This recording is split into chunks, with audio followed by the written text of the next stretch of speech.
Hello friends, आप सभी का स्वागत है टारगेट फॉर आईक्यू की तरफ से। मैं प्राची आज एक अलग वीडियो के साथ एविडेंस की जो हमारी सीरीज़ है उसमें आज सेकेंड वीडियो है। पहले वीडियो में हमने देखा कि कुछ इम्पॉर्टेंट जो टॉपिक्स हैं उसके बारे में समझने की कोशिश की। वो टर्मिनोलॉजी का यूज़ लगातार हर तरह के प्रोविज़न में है, इसलिए मुझे ये ठीक लगा कि आपको उन चीज़ों से पहले अवगत कराया जाए।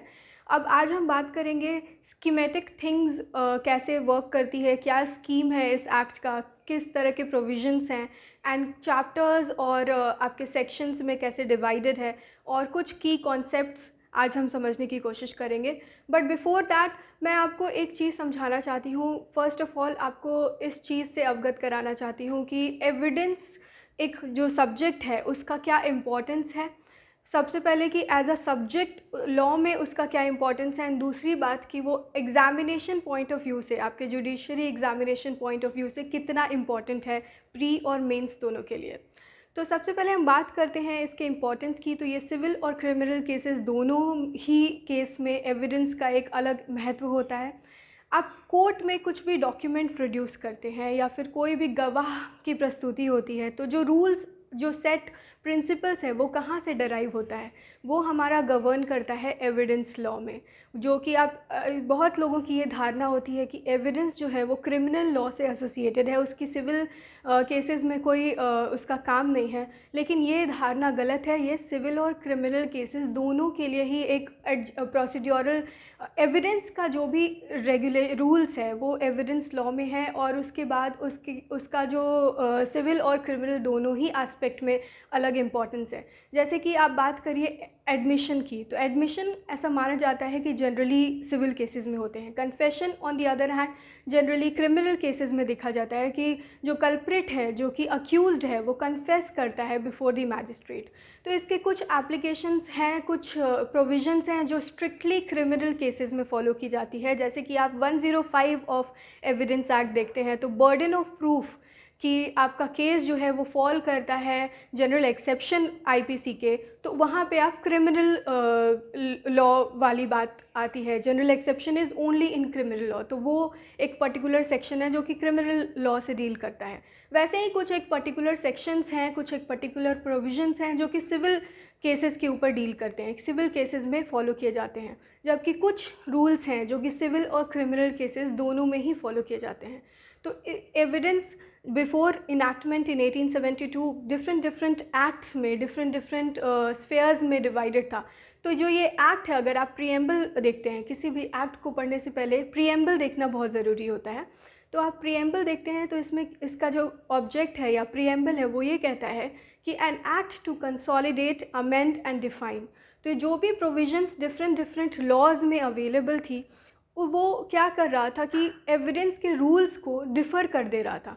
कुछ रूल्स हियर एंड देयर, कुछ जो चीज़ें थी उसकी uniform applications through out the India नहीं थी, जिसके कारण काफ़ी दिक्कतें आ रही थी। तो एविडेंस एक्ट का सबसे सीधा ये मतलब था कि एक यूनिफॉर्म रूल्स का फॉर्मेशन हो, जिससे ओवरऑल इंडिया में इसका एप्लीकेशन को एक्सटेंड किया जा सके और एक फिक्स्ड लॉ हो। ठीक है, फिक्स्ड लॉ का क्यों ज़रूरत होता है? किसी भी अच्छे कंट्री में, किसी भी कंट्री में, वेलफेयर कंट्री में आपका जो रूल्स और रेगुलेशंस अगर सेट है, फिक्स्ड है, तो वो कंट्री का प्रोग्रेस, वो कंट्री का ग्रोथ ज़्यादा माना जाता है। क्योंकि आप जो नागरिक हैं, आम नागरिक, उनको ये विश्वास होता है कि उनको जस्टिस प्रोवाइड की जा सकती है। तो जस्टिस डिलीवरी सिस्टम का सबसे अच्छा उदाहरण ये होता है कि आपके लॉज बहुत फिक्स्ड हैं।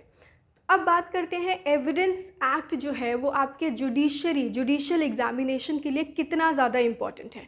तो अब हम सबसे पहले बात करते हैं आपके प्री एग्ज़ामिनेशन की।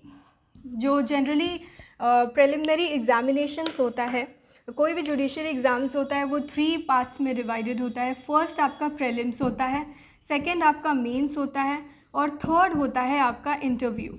ये तीनों ही जो फेज़ होता है उसमें एविडेंस लॉ के क्वेश्चंस काफ़ी ज़्यादा मात्रा में पूछे जाते हैं।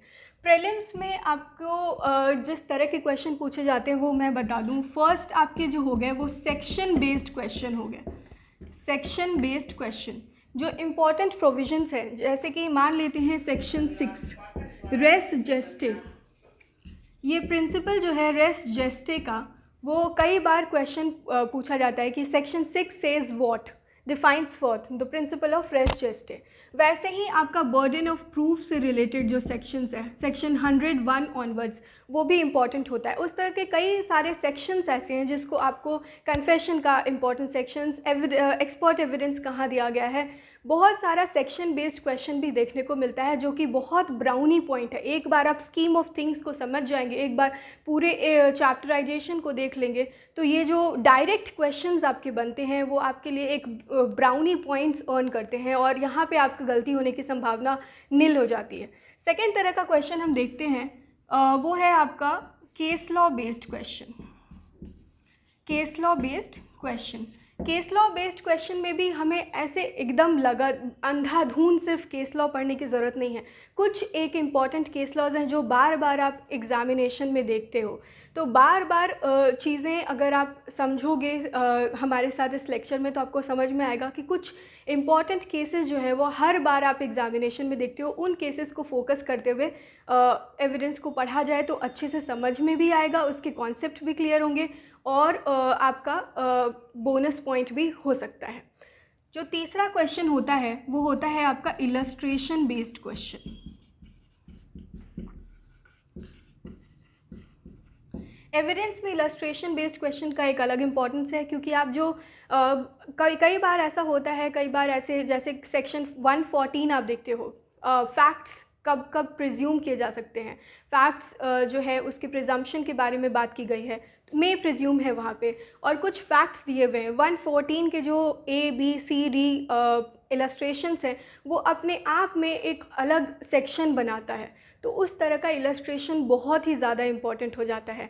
जैसे कि आप 114B और 133 सेक्शन को अगर आपको जॉइंटली पढ़ते हैं तो आपको समझ में आता है कि एक एक्म्प्लिस का जो एविडेंस है वो अनवर्दी ऑफ क्रेडिट तो नहीं है, लेकिन उसको उसके कोरैबोरेशन के लिए इंडिपेंडेंट विटनेसेस की ज़रूरत है।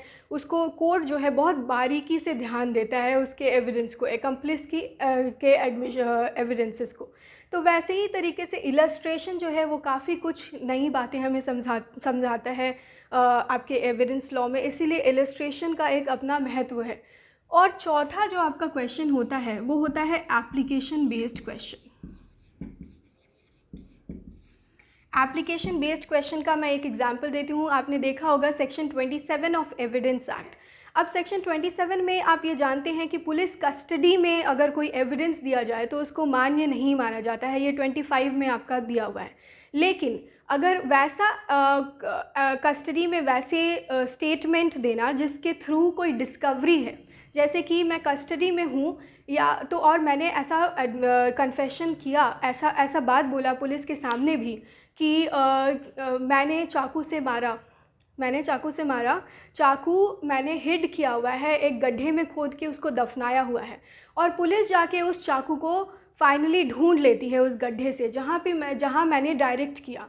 तो मेरा जो कन्फेशन है वो उस पॉइंट तक कि उसकी उस डिस्कवरी ऑफ फैक्ट, मतलब डिस्कवरी हुई मिली वो चाकू उस गड्ढे से ही, ये एक रेलेवेंट फैक्ट माना जाता है।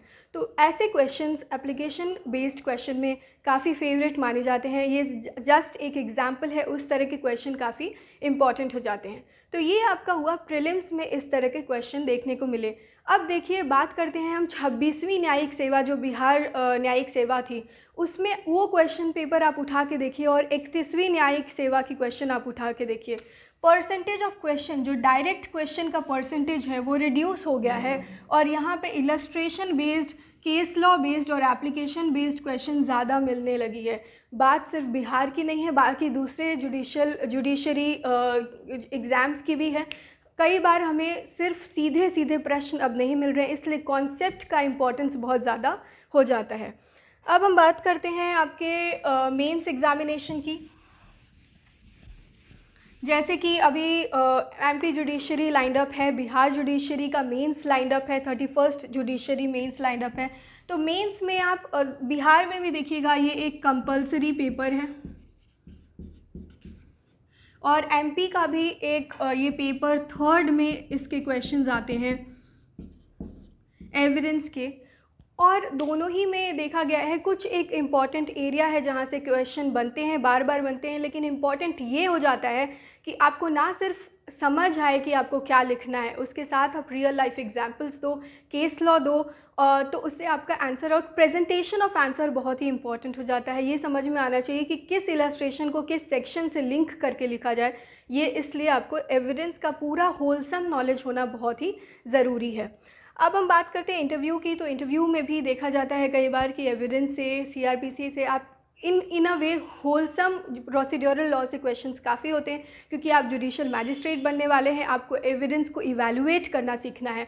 तो जबकि आपको रूल्स अच्छे से नहीं पता चले, आपको उसका समझ नहीं आए कि प्रिंसिपल्स को कैसे अप्लाई करते हैं रियल लाइफ सिचुएशंस में, तो आपका तो काम अच्छे से बन नहीं पाएगा। इसलिए इंटरव्यू में भी कई बार प्रोसीड्यूरल लॉ के क्वेश्चन ज़्यादा देखने को मिलते हैं। तो ये हो गया आपका इम्पॉर्टेंस सब्जेक्ट को लेके। अब हम बात करते हैं कुछ कॉन्सेप्ट्स की, कुछ स्कीम्स की जो एक्ट में है ऑलरेडी। तो हमारा जो एविडेंस एक्ट है वो ये आप बात समझ लीजिए कि एविडेंस एक्ट जो है वो जेम्स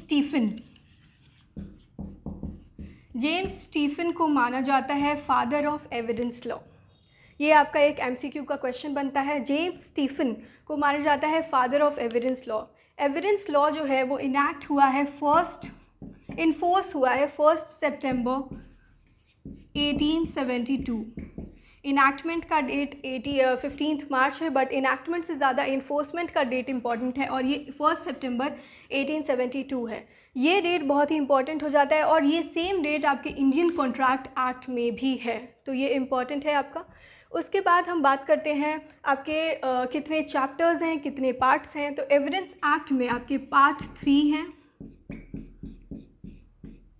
और चैप्टर्स आपके 11 हैं। अब हम देखते हैं कि पार्ट 3 जो है वो पार्ट 1 में बात की जाती है रेलेवेंसी की।